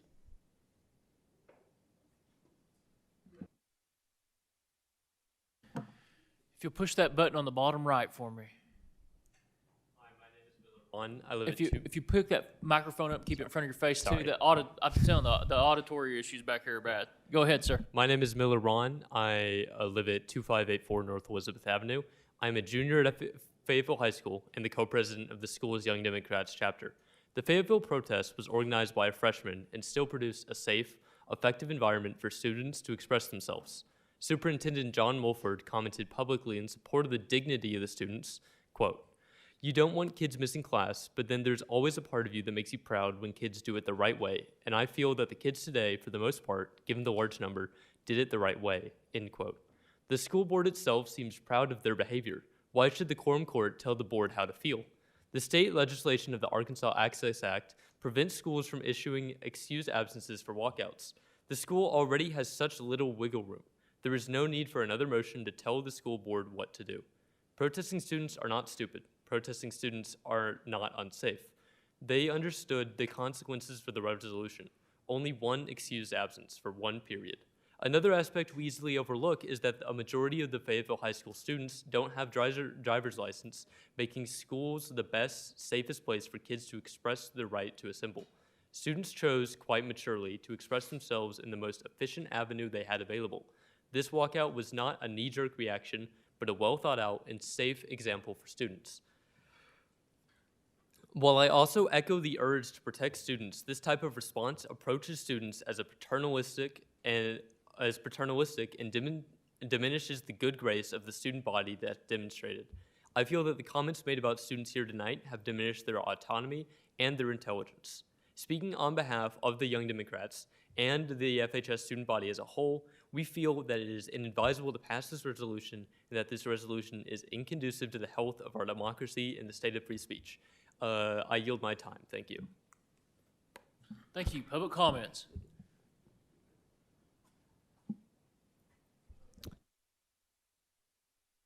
No need to push the button after we get it going. Hit the bottom right. There you go. Okay. Thank you. Hi, everyone. My name is Scarlett. I'm from Fayetteville. I'm a U.S. citizen and a resident of Washington County. We are witnessing in real time a president and an administration that is using the full taxpayer-funded power of the federal government to quash the rights of American citizens and residents of this country, with even fatal results. We are watching the media be silenced. We are watching citizens be silenced. We are watching residents of this country be kidnapped off the streets. To hear a local elected official talk about limiting students' rights to free speech under the guise of safety sends a chill down my spine. Regardless on what side of the aisle you fall on, the First Amendment is the First Amendment in the Bill of Rights. And to tell people how, when you can protest is not what the First Amendment is. Peaceful assembly is the only requirement to the First Amendment.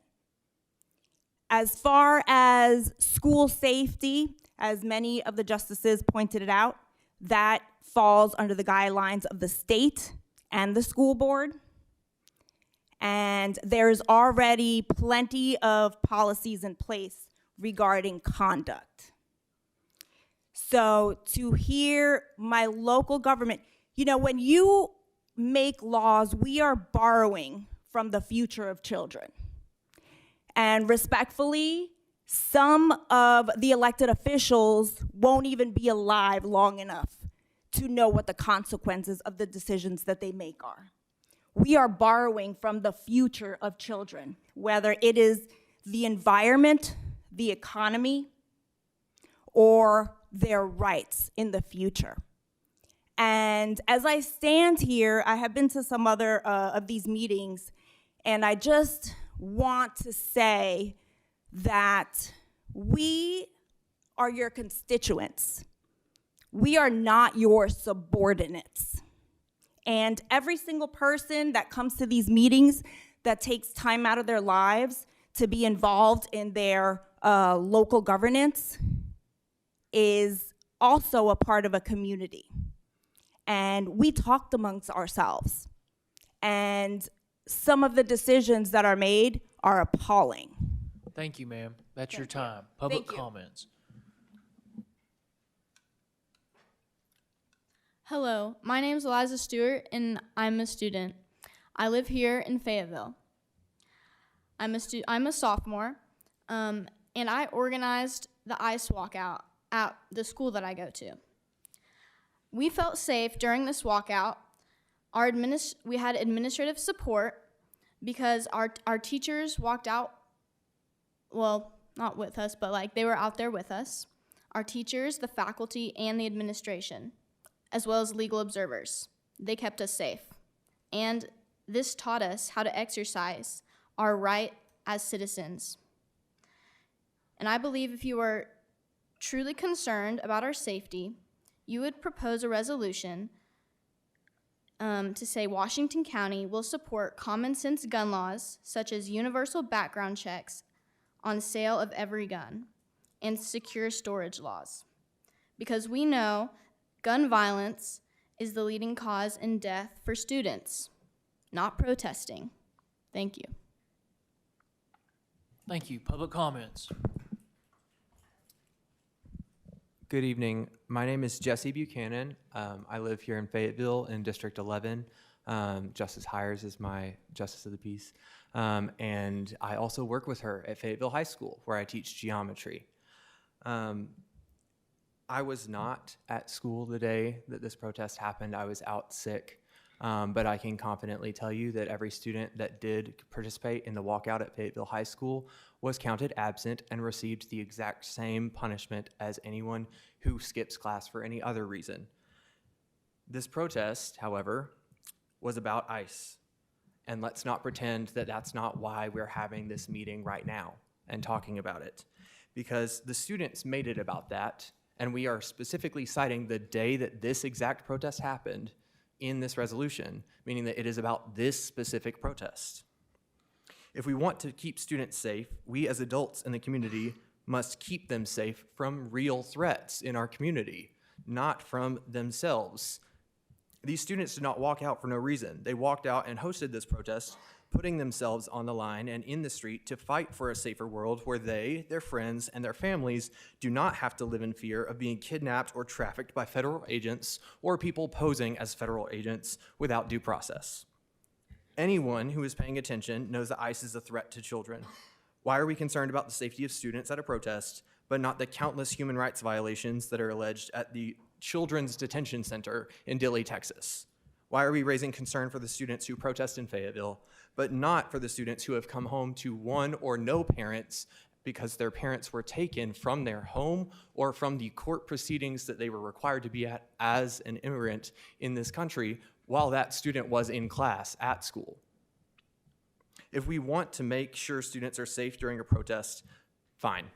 Let's establish some protocol where staff join them to make sure that they are kept safe during this time. Unfortunately, we cannot because the state of Arkansas has already made it illegal for staff to join in protests in public schools. If I were to have joined the walkout protest at my school, I would have been met with a minimum of 1 year suspension from any public institution in the state of Arkansas. I could not participate in this and try to help keep my students safe. I was bound by my duty, and unfortunately on that day I was bound by a sick day.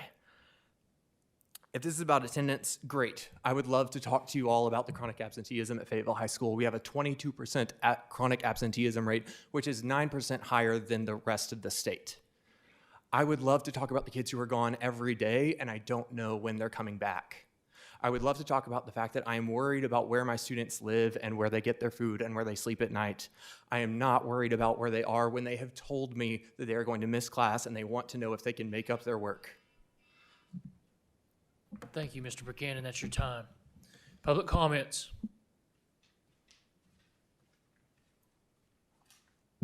Hello, thank you. My name is Casey Cromer, and I am a Fayetteville resident.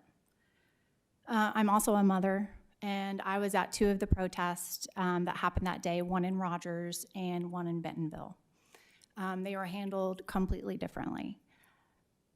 I think that if we want our children to be safe, then we need to allow for our teachers and our administration to show up and keep them safe.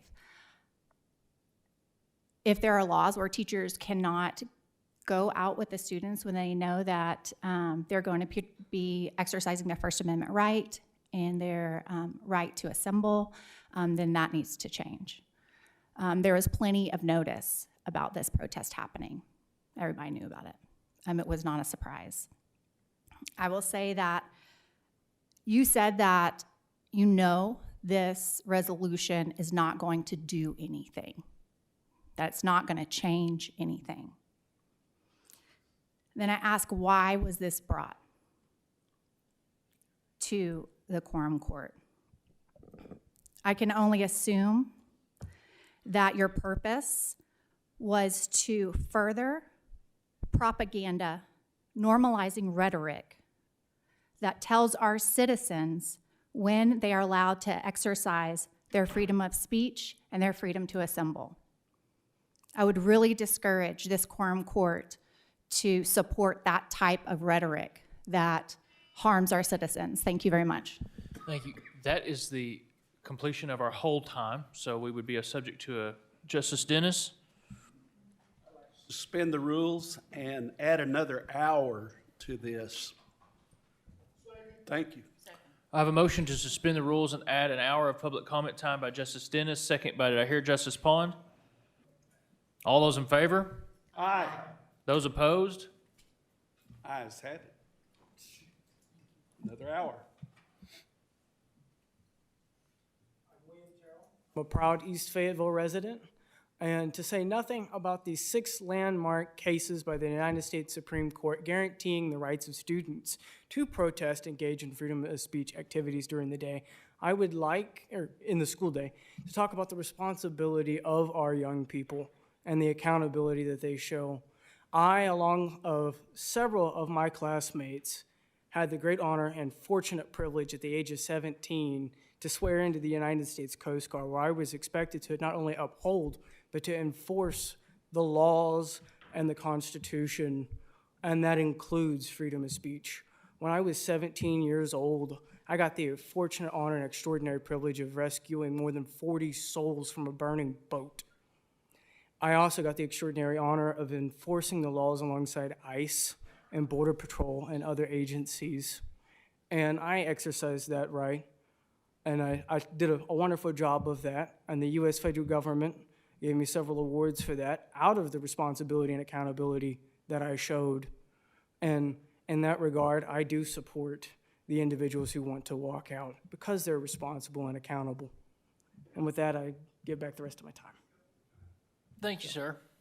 Public comments.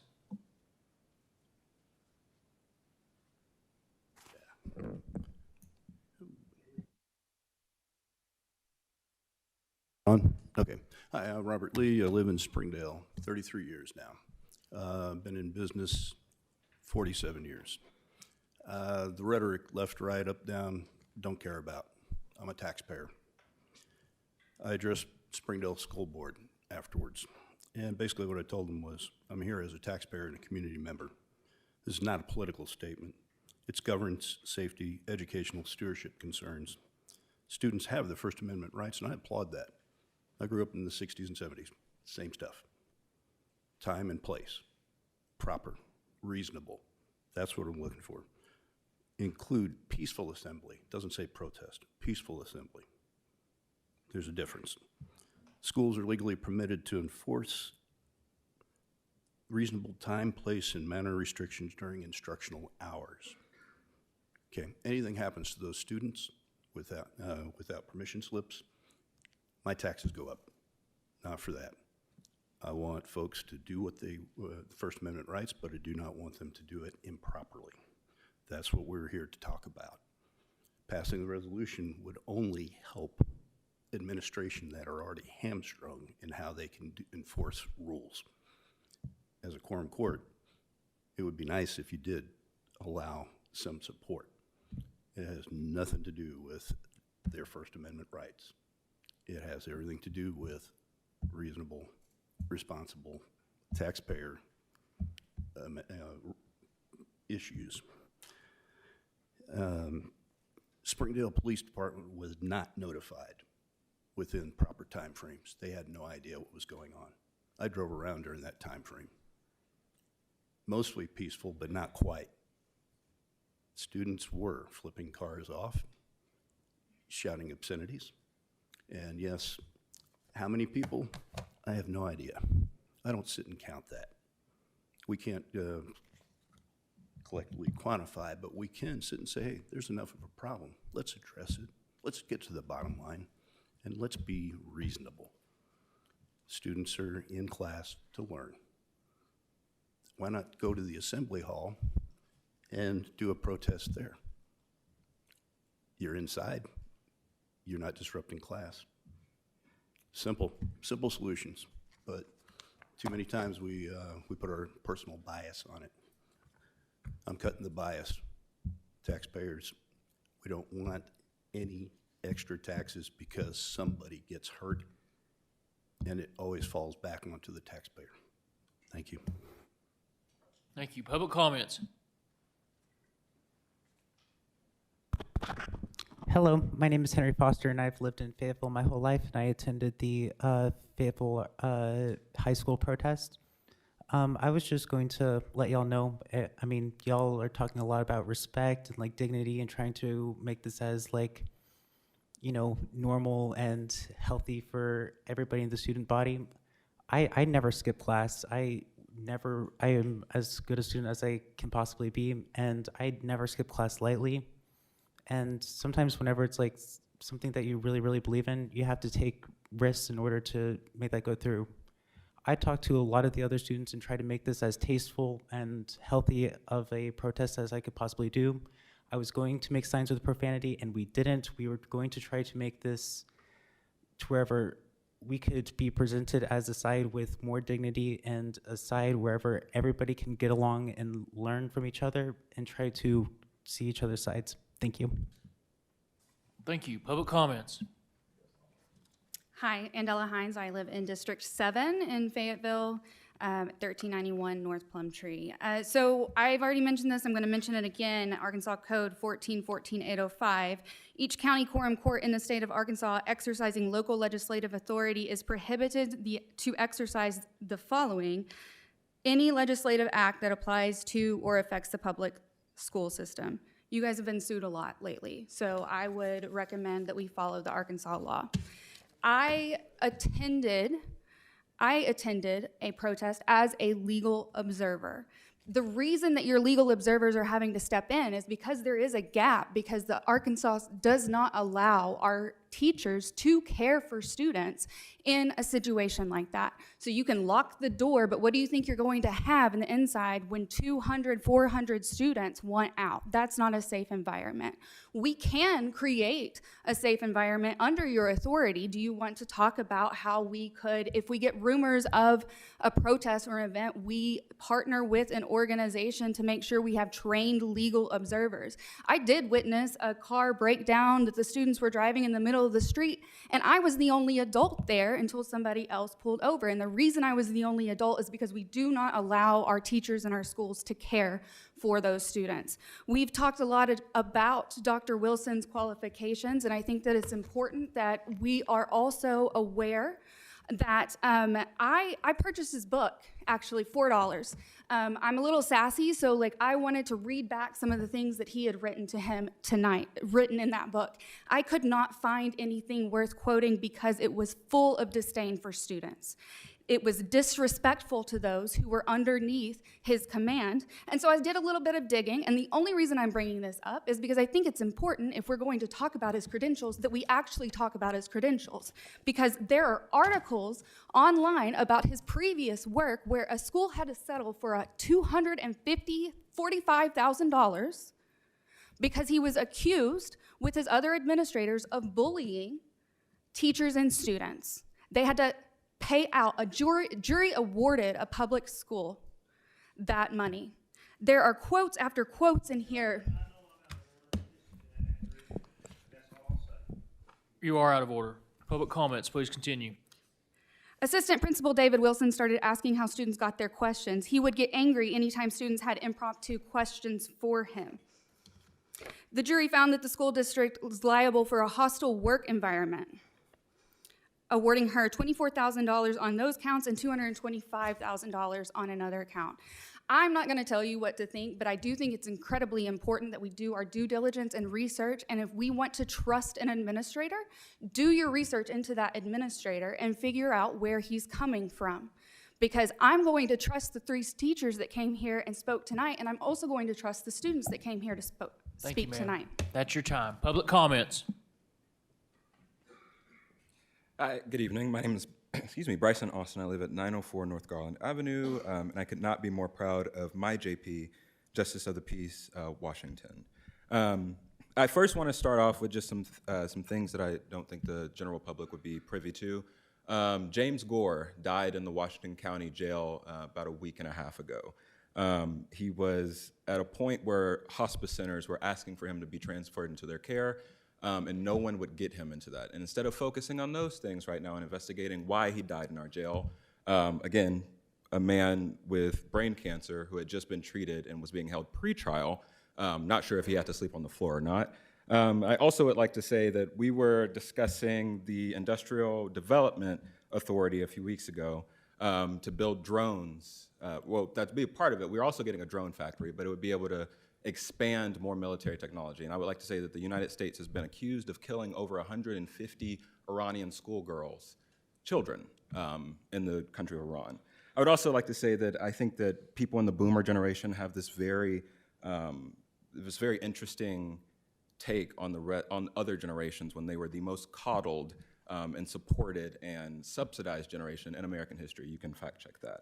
I've been in high school more recently, and I must say I have much more pride and trust in the developing brains in our public schools than the rotting brains of those in Washington who have served for decades and have yet to solve exploding prison populations, thousands dying each year as a result of a lack of health care, never-ending wars, and extreme wealth inequality. Also, this court said nothing about Turning Point USA, an organization whose founder thought black women were cognitively impaired as a whole, was promoted in all public high schools by our governor. The president also said that he would be getting rid of the worst in terms of immigration, and that's what these protests were about.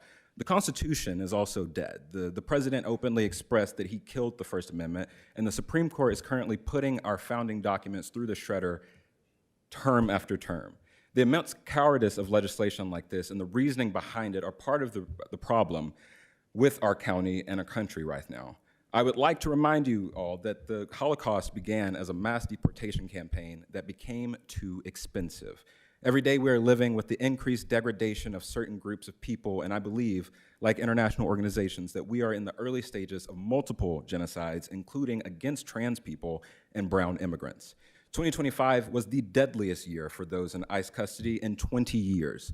We lived in a world before ICE, and Ronald Reagan granted mass amnesty to millions of immigrants in 1986. We need a more common sense approach to immigration and crime at every level of government. Lastly, I believe it is gross the amount of infantilization of children that happens in this room, in this nation. We use it to completely disregard that they are owed the full human rights and the full citizen rights of all Americans. Thank you, sir. Public comments. Ross Little Jr., I'm from Springdale. I'm here to speak on the question of jurisdiction. Quite a few people have mentioned that you don't have jurisdiction to do this. But what you're doing is not a legislative act. It's not an ordinance. It's a resolution.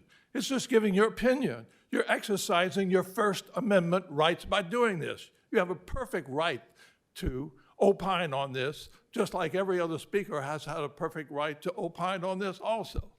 I think it's a great resolution. I urge you to vote yes. Thank you. Thank you. And with that, we'll take up the question. I have a motion to pass item number 11 by Justice Wilson and a second by Justice Ecke. Mr. Allen, will you please call the roll? Justice Ecke? Yes. Justice Dean? Yes. Justice Washington? No. Justice Koger? No. Justice Dennis? Abstain. Justice Rios Stafford? No. Justice Lemming? Yes. Justice Ricker? No. Justice Pond? Yes. Justice Bruns? Justice Wilson? Yes. Justice Massengill? No. Justice Rivera Lopez? No. Item number 11 fails. With that, we're down to the last remaining things of our agenda. We have the committee reports were in your packet, and without